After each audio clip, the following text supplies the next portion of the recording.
अब विपक्ष की बौखलाहट की जो वजह है वो भी साफ है। प्रधानमंत्री मोदी के उस ऐतिहासिक भाषण के बाद और भी ज्यादा ये बौखलाहट बढ़ गई है जो उन्होंने कल लोकसभा में दी थी। कल प्रधानमंत्री ने करीब 2 घंटे 12 मिनट तक बोला। 1 घंटा 32 मिनट बाद मणिपुर का जिक्र किया और पीएम के जवाब के बाद ध्वनिमत से अविश्वास प्रस्ताव गिर गया।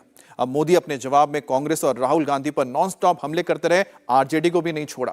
मोदी ने कहा कि यह सरकार का नहीं विपक्ष का फ्लोर टेस्ट है। एक एक पार्टी को उन्होंने निशाना साधा। विपक्ष अविश्वास के लिए हमारे लिए शुभ होता है। विपक्ष अब 2028 में तैयारी करें, अविश्वास प्रस्ताव लाएं और कांग्रेस को गांधी परिवार के बाहर का पीएम मंजूर नहीं, यह भी कहा। पीएम ने सरकार की उपलब्धियां गिनाई और कहा कि तीसरी बार उनकी सरकार बनी तो भारत दुनिया की तीसरी सबसे बड़ी इकोनॉमी बन जाएगी। और मोदी ने कहा कि मणिपुर में फिर शांति का सूरज उगेगा। मणिपुर समस्या के पीछे मोदी ने कांग्रेस की राजनीति को जिम्मेदार ठहराया और कहा कि राजनीति के लिए मणिपुर का दुरुपयोग ना करे। मोदी ने कहा कि कांग्रेस देश तोड़ती है और इस पर देश को कॉन्फिडेंस नहीं है।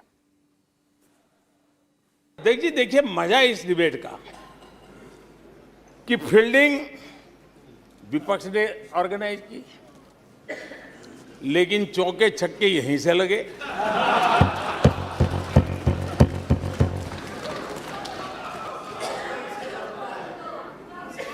और विपक्ष नो कॉन्फिडेंस मोशन पे नो बॉल नो बॉल पर ही करता आगे चलता जा रहा है। इधर से सेंचुरी हो रही है, उधर से नो बॉल हो रहे हैं। अध्यक्ष जी, मैं हमारे विपक्ष के साथियों से यही कहूंगा कि आप तैयारी करके क्यों नहीं आते जी? थोड़ी मेहनत कीजिए। और मैंने 5 साल दिया आपको मेहनत करने के लिए। 18 में कहा था कि 23 में आप आना, जरूर आना। 5 साल भी नहीं कर पाए आप लोग। क्या हाल है आप लोगों का, क्या दारिद्र्य है। अब प्रधानमंत्री फुल फॉर्म में थे। राहुल गांधी से लेकर नेहरू तक मोदी सब पर बरसे। उनके भाषण में फैक्ट भी दिखा, संदर्भ भी था और व्यंग भी था जो सीधे विरोधी खेमे को चुभ रहा था। दूर युद्ध से भागते, दूर युद्ध से भागते, नाम रखा रणधीर। दूर युद्ध से भागते, नाम रखा रणधीर। भाग्य चंद की आज तक, भाग्य चंद की आज तक सोई है तकदीर। भाग्य चंद की आज तक सोई है तकदीर। आदरणीय अध्यक्ष जी, इनकी मुसीबत ऐसी है कि खुद को जिंदा रखने के लिए, खुद को जिंदा रखने के लिए इनको एनडीए का ही सहारा लेना पड़ा है। खुद को जिंदा रखने के लिए इन्हें एनडीए का ही सहारा लेना पड़ा है। लेकिन आदत के मुताबिक घमंड का जो आई है ना, आई वो उनको छोड़ता नहीं है। और इसलिए एनडीए में 2 आई पिरो दिए, 2 घमंड के आई पिरो दिए। पहला आई 26 दलों का घमंड और दूसरा आई एक परिवार का घमंड। एनडीए भी चुरा लिया कुछ बचने के लिए और इंडिया के भी टुकड़े कर दिए। I dot, N dot, D dot, I dot.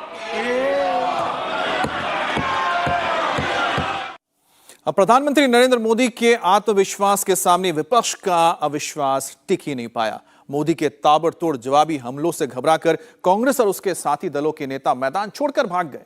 Modi ने और क्या कहा, कैसे I dot, N dot, D dot, I dot, A dot गठबंधन को घमंडिया कहकर चित किया, आप भी सुनिए। कुछ ही दिन पहले बेंगलुरु में आपने मिलजुल कर करीब करीब 1.5-2 दशक पुराने यूपीए का क्रियाकर्म किया है, उसका अंतिम संस्कार किया है। आप खुद ही एक और यूपीए का क्रियाकर्म कर रहे थे और दूसरी ओर जश्न भी मना रहे थे। और जश्न भी किस बात का? खंडहर पर नया प्लास्टर लगाने का। आप जश्न मना रहे थे खंडहर पर नया प्लास्टर लगाने का। आप जश्न मना रहे थे फेल मशीन पर नया पेंट लगाने का। दशकों पुरानी खटारा गाड़ी को इलेक्ट्रिक व्हीकल दिखाने के लिए आपने इतना बड़ा मजमा लगाया था। 400 से 40 हो गए। हनुमान ने लंका नहीं जलाई, घमंड ने जलाई और इसलिए 440 हो गए, 400 से 40 हो गए। देश की जनता ने 2-2 बार 30 साल के बाद पूर्ण बहुमत की सरकार चुनी, लेकिन गरीब का बेटा यहां कैसे बैठा?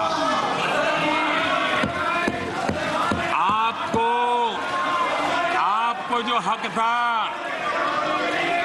आप अपनी पारिवारिक पीढ़ी मानते थे, वो यहां कैसे बैठ गया? ये चुभन अभी भी आपको परेशान कर रही है, आपको सोने नहीं देती है। मैं कांग्रेस की मुसीबत समझता हूं। बरसों से एक ही फेल्ड प्रोडक्ट उसको बार बार लॉन्च करते हैं, हर बार लॉन्चिंग फेल हो जाती है।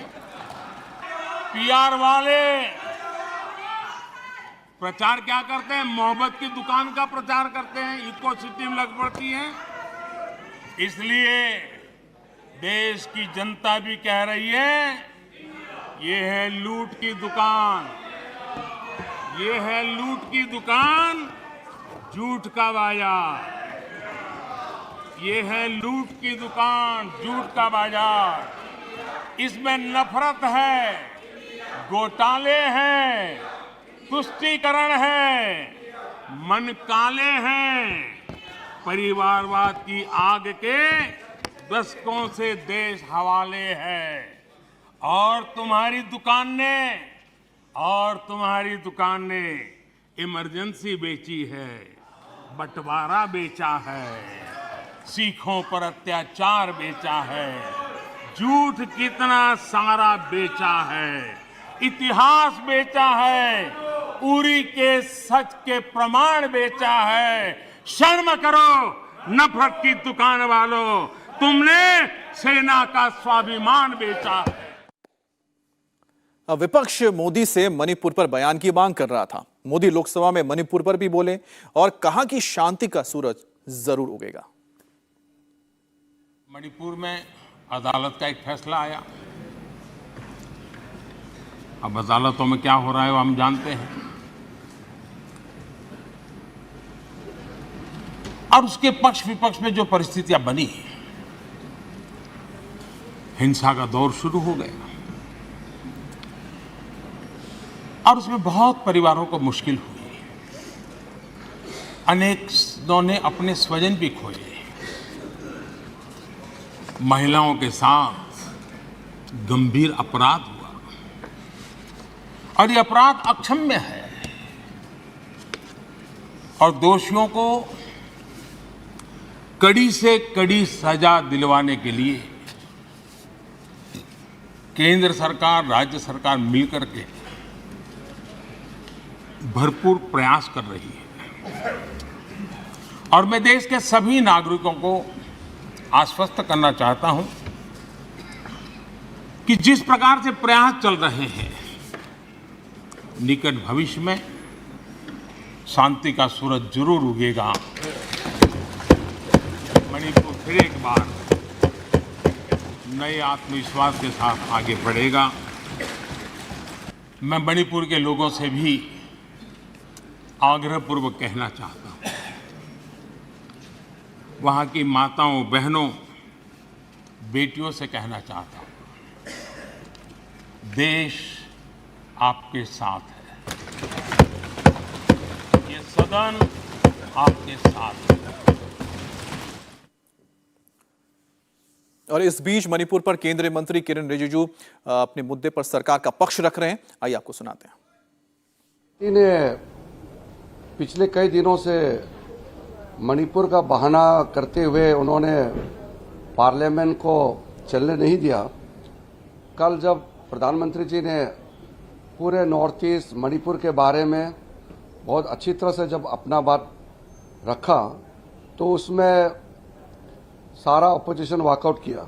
तो हमारा नॉर्थ ईस्ट के जितने मेंबर्स ऑफ पार्लियामेंट है एनडीए के, हम लोग ने इसको कंडेम किया है और हम लोग आदरणीय प्रधानमंत्री जी को भी एक लेटर लिखने वाले हैं कि प्रधानमंत्री जी ने नॉर्थ ईस्ट के बारे में, मणिपुर के बारे में विस्तार से कल बात बताई और फिर उनके दिल में, प्रधानमंत्री जी के दिल में नॉर्थ ईस्ट कितने करीब से बसते हैं और नॉर्थ ईस्ट को प्रधानमंत्री कितना प्यार करते हैं, ध्यान रखता है, ये प्रधानमंत्री जी ने कल अपना भाषण के समय में बताया। इंडिया टीवी हर वक्त हर जगह डाउनलोड करने के लिए सर्च करें India TV news Google play store या ऐप स्टोर पर।